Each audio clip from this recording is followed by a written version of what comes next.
Assalamualaikum warahmatullahi wabarakatuh. Saya Aditya Abdurrahman. Teman-teman sekalian, kita ketemu lagi di My Life Story. Yo.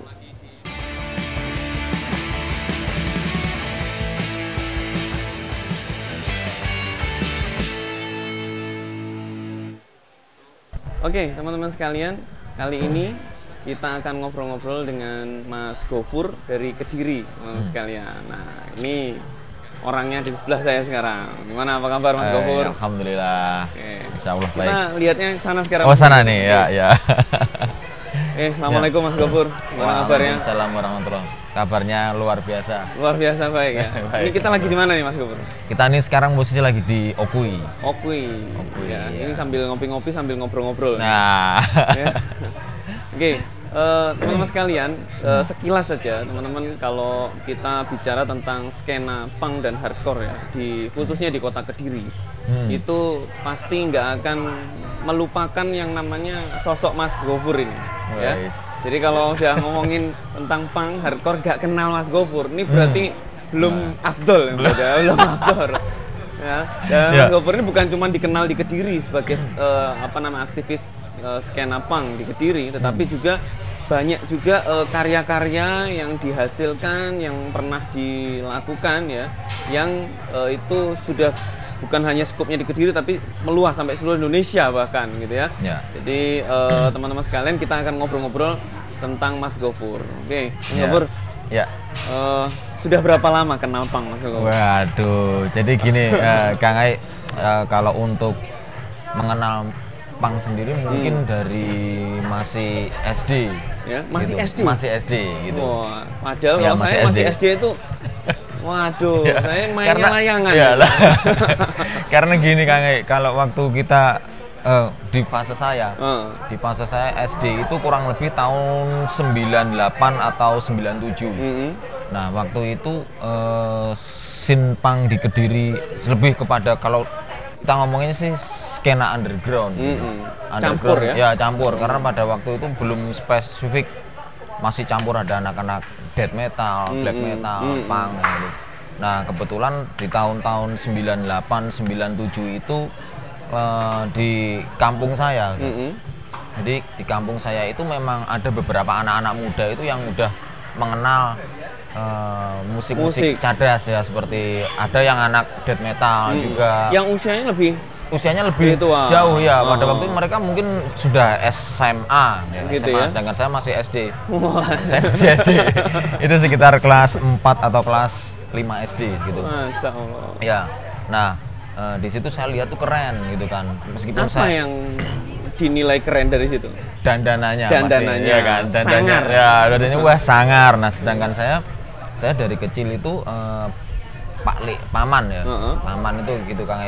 Paman itu sudah dia itu sudah banyak mendengarkan tentang sudah banyak ngasih saya kaset tip itu di rumah itu kayak band-band thrash. Nah, thrash metal ya? Ya, memang metalhead juga. Jadi waktu saya SD itu udah tahu Rotor. Beyond the Eight Ball itu almarhum Ivan ya. Beda banget sama anak SD sekarang ya. Anak SD sekarang kan nontonnya Upin Ipin ya. Nah, mainnya TikTok gitu kan. Nah, waktu SD itu saya udah tahu Behind the Eight Ball itu.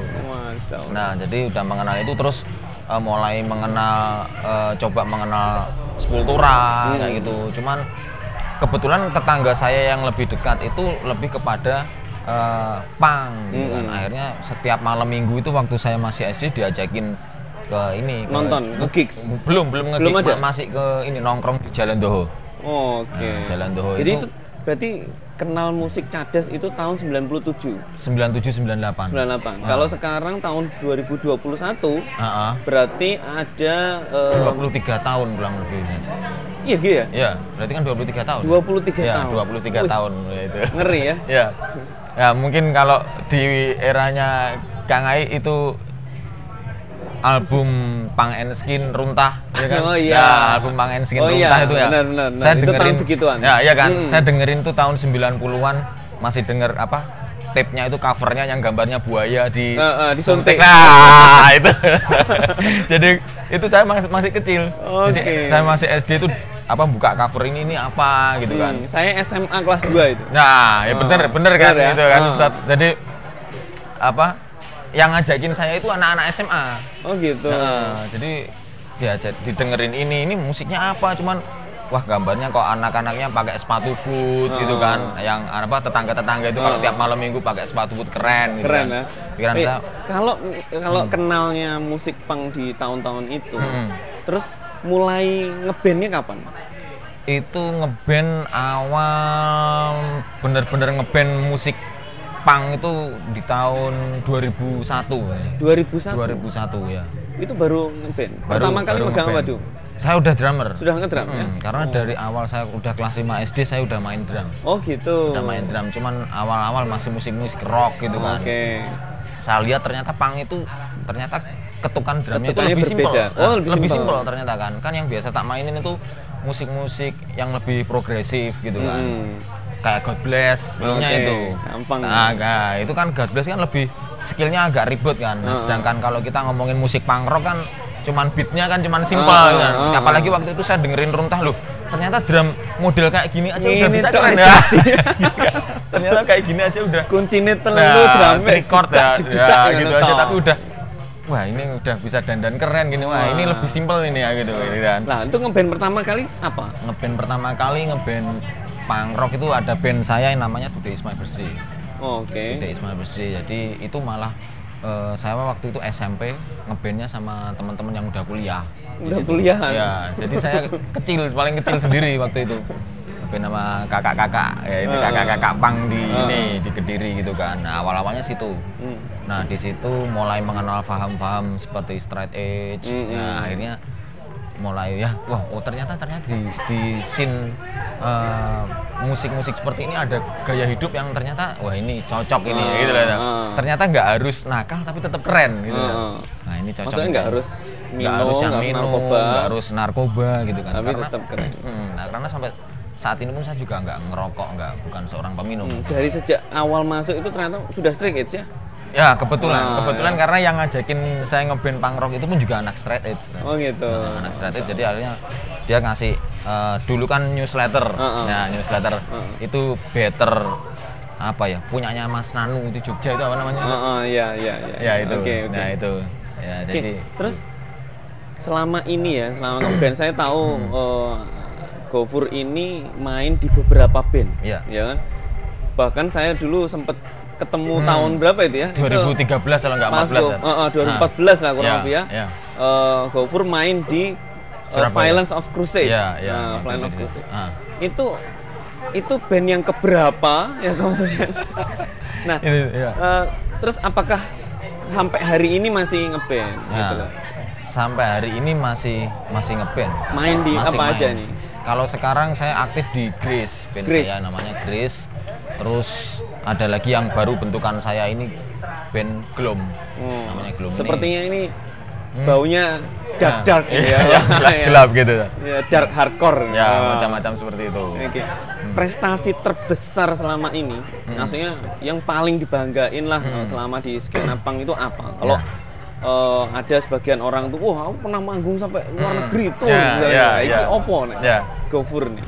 Gini, kalau secara pribadi saya ini gini, gara-gara saya mengenal punk hardcore itu, pertama kali saya naik pesawat tuh ya gara-gara ini. Jadi saya dulu itu pernah bermimpi kalau nanti saya waktu besar pengen keluar negeri itu pengen ke Singapura gitu kan. Dan ternyata kebetulan ya gara-gara ngeband ini saya bisa ke sana. Waktu itu saya ngeband sama Antam Rata. Manggung di Singapura. Waktu itu kebetulan kota pertamanya yang kita datengin adalah Singapura. Habis itu di Malaysia. Malaysia 4 kota. Ada band Singapura yang ada yang nemenin. Fastcore itu siapa? Band Singapura yang Secret Seven. Secret Seven. Secret Seven tuh Malaysia apa Singapura kan?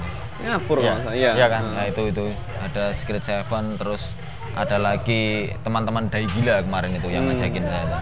Itu keluar negeri karena itu. Second Combat itu di Malaysia ya itu ya. Jadi, terus kalau rilisan udah pernah sampai ke luar negeri juga? Rilisan ada beberapa band saya itu yang sudah split sama band-band Polandia, ada pernah band Polandia, ada band Hungaria pernah. Kalau kemarin tahun 2015 band saya yang Speedy Gonzales itu kita pernah split sama band Polandia, Strike Head. Dan sekarang juga udah lumayan besar bandnya Ustaz. Strike Head. Terus tapi Speedy udah nggak ada. Ya, Speedy pun juga udah nggak ada karena beberapa teman ya si Chandra pun juga mulai udah sering ngaji gitu karena waktunya.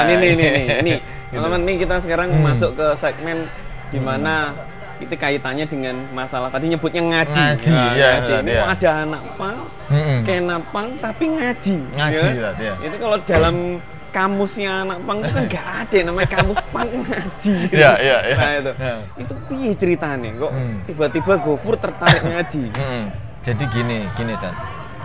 Kemarin itu awal-awal saya ngaji lagi itu memang datangnya ke Ustadz Rifki Ustaz. Saya datang ke Ustadz Rifki. Cuman kebetulan memang saya dari kecil itu sudah dekat dengan lingkungan pesantren Ustaz. Karena di desa saya itu memang ada pondok pesantren di situ. Dan saya waktu masih kecil dari SD sampai SMP itu saya kalau orang Nahdiyin itu kan masuknya di pendidikan diniyah.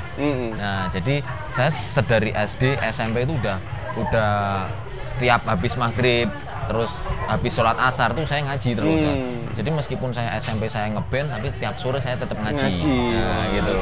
Berarti ini ada Gofur undercover nih. Selama ini orang di skena melihat Gofur sebagai sosok yang ya aktif di dalam skena tapi nggak pernah melihat sisi itunya kan. Iya, mungkin ini memang menariknya di situ nih yang kita harus korek-korek gitu. Nah, baru-baru ini aja mungkin itu. Baru-baru ini gimana nih? Baru-baru ini mulai aktif di komunitas dakwah gitu kan. Kebetulan ya alhamdulillah Brother Janah ini ya komunitas dakwah teman-teman di Kediri ini yang benar-benar dibangun untuk anak-anak muda. Dan di situ saya punya ketertarikan loh. Kenapa kita nggak mau terlibat di situ? Gitu. Karena menurut saya juga kembali lagi ke kebutuhan spiritual itu kan sebenarnya adalah salah satu kebutuhan yang tidak bisa diabaikan. Selain kita ternyata meskipun kita senang-senang tapi jangan sampai kesenangan kita ini melupakan apa yang sebenarnya harus kita prioritaskan. Kewajiban kita kepada Allah ya, tadi. Betul. Gitu. Nah, kira-kira nih ya, kalau ya kita tahu sendiri lah teman-teman di skena itu kan mereka itu punya persepsi ya yang umum ya bahwa yang namanya anak punk itu kemudian nanti dia punya kehidupan yang sangat private tentang dirinya dengan Allah misalnya atau dengan agamanya lah begitu. Itu kan bukan hal yang biasa gitu ya. Betul. Nah, apakah pernah ada pengalaman misalnya mereka itu kemudian mempertanyakan apakah awakmu ini saiki kok malih ngene gitu atau mereka fine-fine aja ngelihat Gofur yang gitu. Nah, gini Zat. Kalau saya pribadi semenjak saya join di dalam komunitas dakwah, ini memang komitmen untuk diri saya sendiri, saya tidak akan pernah meninggalkan teman-teman saya seperti itu. Karena saya paham sebenarnya teman-teman yang ada di komunitas underground ini juga target dakwah kita sendiri. Gitu, kita memang punya tanggung jawab ngajak mereka baik ya. Betul, dan alhamdulillahnya memang beberapa kemarin teman-teman yang non muslim pun bahkan sudah mau mu'alaf kayak gitu Ustaz. Jadi gimana ya, kalau kita mau meninggalkan pun jangan. Ya, kalau respon dari teman-teman sih beberapa mungkin waktu awal-awal dulu ada yang kaget seperti itu, ada yang kaget. Cuman sampai dengan hari ini malah justru beberapa itu ada yang mulai datang dan ikut penasaran gitu. Karena ketika saya pun sudah masuk ke dalam komunitas dakwah, saya tidak ada perubahan sekali dengan teman-teman yang sikap kepada teman-teman itu. Sikap saya terhadap teman-teman itu masih biasa. Justru beberapa ini saya mencoba membuat suatu kayak bisnis baru gitu untuk teman-teman di komunitas underground gitu. Jadi kalau bisa sih mungkin teman-teman yang mulai aktif di komunitas dakwah dan ingin mengajak teman-teman yang masih di luar untuk bergabung di dalam komunitas kebaikan itu, kita memberikan sesuatu yang kita presentasikan itu baik kepada teman-teman kita sebelumnya. Iya, betul. Jadi memang kita kalau ngelihat ya sebenarnya teman-teman itu kalau misalnya mereka punya persepsi negatif terhadap kita yang ngepang tapi kok punya kehidupan spiritual yang agama yang sangat militan misalnya gitu. Betul. Itu sebetulnya mereka selama mereka tidak mengganggu kita dan kita tidak memaksa mereka, betul. Nah, kan itu kan tidak ada masalah gitu ya. Sebenarnya kalau yang kadang terlihat aneh itu kan kalau kita terlalu memaksa gitu. Jadi kesannya ketika kita udah mau sholat ada temen yang mungkin menganggap sholat itu adalah sesuatu yang sepele atau apa. Kita nggak perlu kok kita sebenarnya memaksa dia atau nggak perlu. Kita yang penting pada waktu sholat kita sholat, ketika dia nggak sholat kita ajakin, cuman ngajaknya pun juga dengan cara yang baik ya gitu kan. Pasti nanti ujung-ujungnya dia pastilah. Karena kemarin juga ada beberapa teman itu yang ngomong, Gofur kapan aku ajarin baca tulis Al-Quran seperti itu. Ya ayo saya bilang gitu, ayo saya bilang gitu. Cuman dia malu, kadang teman-teman itu nggak pede karena ketika dia sudah apa yang dia presentasikan sesuatu yang berbau tentang pemberontakan dan terlihat rebel gitu. Jadi kesannya kalau mereka sudah mau datang ke tempat pengajian itu kesannya dia kayak tunduk gitu kan, tunduk terhadap aturan gitu kan. Padahal sebenarnya dari hati kecil mereka sendiri tuh butuh sebenarnya butuh kan. Butuh, apalagi kalau udah biasanya yang paling istilahnya mengena itu kalau mereka pada waktu putus cinta kayak gitu sebenarnya. Atau punya masalah hidup ya putus cinta, punya masalah hidup yang besar. Nah itu adalah momen-momen kita di situ kita bisa masuk gitu kan. Kita bisa membantu mereka, meringankan beban mereka. Nah kan? betul meringankan beban karena seperti kayak masalah finansial pun juga. Nah ini sebenarnya kalau kita orang-orang di sekitar kita ada yang terlilit dengan masalah-masalah seperti itu. Nah, di sini adalah peran kita. Peran kita yang sudah berada di komunitas dakwah, kita tunjukkan kepedulian kita. Betul. Seperti itu sih. Baik, saya harap Mas Gofur ya tetap punya andil ya di situ ya. Karena ini aset yang sangat luar biasa kalau dalam dakwah, dalam agama ya, bahwa harus ada orang yang merepresentasikan dirinya itu di tempat-tempat atau di komunitas-komunitas yang biasanya tidak terjamah oleh Islam betul. Kemudian ada orang-orang yang bisa menjembatani lah begitu ya antara mereka dengan Islam ini. Mungkin suatu hari kalau mereka butuh itu lebih nyaman untuk ngomong ke orang-orang seperti Gofur kan ya, daripada mungkin mereka datang ke ustadz-ustadz yang betul. Karena gini, kemarin pun juga salah satu teman yang ngomong kepingin dia belajar mengenal huruf hijaiyah, dia pun juga ngomongnya, aku kalau mau ke ustadz-ustadz yang kayak gitu malu aku. Nah dia ngomongnya gitu, mending aku ajarono, dia bilang gitu, mending kamu yang ngajarin aku ke rumahmu aja, tapi sendirian gitu kan. Nah berarti kan sebenarnya kemampuan untuk menjadi lebih baik itu masih tetap ada, fitrah pang. Jadi tulisan saya adalah salah satu orang yang banyak mengamati tulisan Kang Ai juga gitu. Sampai yang kayak ya saya pernah cerita kegagalan pang itu sendiri gitu kan. Awalnya sebenarnya saya juga nggak sepakat dengan itu. Pang kok gagal? Pang yang seperti apa? Awalnya waktu saya nulis membaca judulnya itu. Akhirnya saya baca, ternyata iya. Ternyata relevan dengan kehidupan saya gitu. Oke, Masya Allah. Teman-teman sekalian, menarik sekali teman-teman sekalian kita ngobrol dengan Mas Gofur pada malam hari ini. Tentu obrolan singkat ini nggak mungkin bisa mengcover semuanya ya Mas Gofur. Someday nanti kita akan ngobrol lebih detail lagi ya, dan hal-hal yang lebih seru lagi ya. Ini pengalaman-pengalaman Mas Gofur ketika berada di tengah-tengah skena punk. Ya, moga-moga kita akan temukan lagi kesempatan yang berikut-berikutnya, dan insya Allah sambil nanti main lagi ke Kediri ya, pasti bisa ngopi-ngopi lagi bareng Mas Gofur. Teman-teman sekalian, kita ketemu lagi di segmen yang berikut-berikutnya ya. Assalamualaikum warahmatullahi wabarakatuh. Waalaikumsalam warahmatullahi wabarakatuh.